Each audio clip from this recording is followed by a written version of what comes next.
Magandang umaga po, Binibining Nelby, at sa aking mga kamag-aral. Ang proyekto ko sa Civica ay tungkol sa pabula. Ang aking pabula ay pinamagatang si Langgam at si Tipaklong. Isang umaga, maganda ang sikat ng araw. Masayang patalon-talon si Tipaklong sa mga damuhan. Maya-maya, dumating ang kaibigan niyang si Langgam. Kaibigang Langgam, bakit ka puro trabaho? Tignan mo ko, masaya akong naglalaro sa mga damuhan. Halika, maglaro tayo, sabi ni Tipaklong. Salamat, mahal kong kaibigan, pero marami pa akong hahakutin ng mga pagkain. Para pagdating ng ulan, meron akong kakainin, sagot ni Langgam. Halika, maglaro tayo. Maganda ang sikat ng araw. Nagpatuloy si Tipaklong sa paglalaro sa mga damuhan. Nagpatuloy naman si Langgam sa kanyang mga ginagawa. Hindi nagtagal, dumating na ang tag-ulan.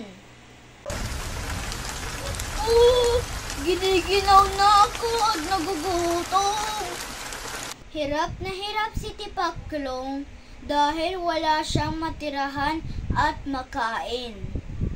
Naalala ni Tipaklong ang kaibigan niyang si Langgam. Isang gabi, may naririnig si Langgam na kumakatok sa may pintuan. Binuksan ni Langgam ang pintuan. Giniginaw na ako at nagugutom. Para mo ng awa, kahit unting pagkain ako ay iyong bigyan. Ang pagsusumamo ni Tipaklong. Naawa si Langgam at pinatuloy niya ito. Humanga si Tipaklong sa mga naitabing pagkain ni Langgam. Salamat, kaibigan. Ngayon, alam ko na ang sinasabi mo.